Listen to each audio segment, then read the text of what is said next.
ভাবো তোমার স্পেশাল দিনের খুব স্পেশাল একটা জিনিস ডেলিভারি বয়ের কাছে আছে, মানে কতটা টেনশনের যে সেদিনই জিনিসটা ডেলিভারি দেবে। তো আজকের আমার ব্রাইডের তেমনই হয়েছিল, ওই কপি দেখলে পেন আর এই ওড়নাটা, এটা ওর ছিল, ওর হচ্ছে সেদিনই ডেলিভারি করার কথা। আমি গিয়ে দেখলাম খুবই টেনশনে আছে এই ব্রাইড। চলো, তো আজকে কোথায় ছিল, কেমন হয়েছিল, কি হয়েছিল সেগুলোই বলবো। একদম শুরু করা যাক। আজকে আমার কাজ ছিল ইসলামপুরে। ইসলামপুর যেতে একটুই দূর, তো আমি রাস্তায় চা পকোড়া খেয়ে বেরিয়ে পড়লাম। আজকে আমার ব্রাইডের বাড়ি ছিল ইসলামপুর, আগেই বললাম। আমাকে বলেছিল আলম নার্সিংহোমের ওখানে এসে ওকে ফোন করতে, ওর সামনেই নাকি বাড়ি। তো আমি খুঁজছিলাম যে কোথায়, তখন বললো ওই যে সামনে হলুদ রঙের শাড়ি পরা, ও আমাদের নাকি নিতে গেছে। তারপর ওখানেই ছিল বাড়িটা, আমরা চলে আসলাম। এসে তো এই যে ম্যাডাম কায়রা, এনার সাথে পরিচয় হয়ে গেল। তো ওকে আমরাও একটু কোলে নিয়ে নিলাম, কারণ প্রিয়ঙ্কা খুব ভয় পাচ্ছিল, কিন্তু আমার খুব প্রিয়।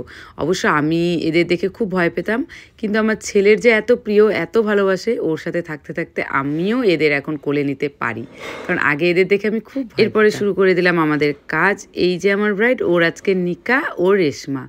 আর ওর লেহেঙ্গাটা আমার খুব পছন্দ ছিল, একটাই কারণে, লেহেঙ্গাটা সুন্দর ছিল। এটা লেহেঙ্গা না, গাউন। আর তারপরে ফিটিংসটা খুব সুন্দর ছিল। তারপরে যে বললাম, ওর এই যে দেখতে পাচ্ছ কপিটা আর ওড়নাটা, ও কিন্তু খুব টেনশনে ছিল। আমি যতক্ষণ থেকে সাজাচ্ছিলাম, ও ফোনের ওপর ফোন করে যাচ্ছিল যে আজকেই এটা ওর ডেলিভারি দেওয়ার কথা। যাই হোক, শেষ মুহূর্তে ওকে ডেলিভারি দিয়েছিল। তো এই লেখাটা আমি বলছিলাম কী লেখা, ও বলছিল। যাই হোক, আমি এখন এই মুহূর্তে ভুলে গেছি। তারপরে আমি পুরো বেস মেকআপ করে একবারে আসি। ব্রাইড একদম সিম্পলের ভেতরে একটা লুক চেয়েছিল, আমি যতটা পেরেছি ন্যাচারাল করার চেষ্টা করেছি, আর একটু যাতে গর্জেসও লাগে সেরকম রাখার চেষ্টা করেছি। এরপরে ও বললো যে ওকে সাইড করতে হবে সিথি, কারণ ও সাইড মাংটিকা নিয়েছে।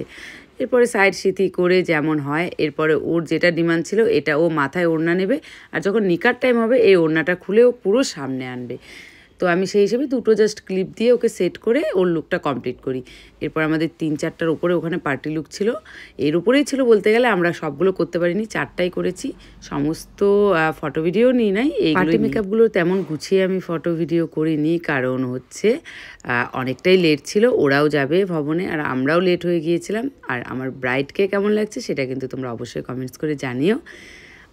সবাইকে বাই বাই।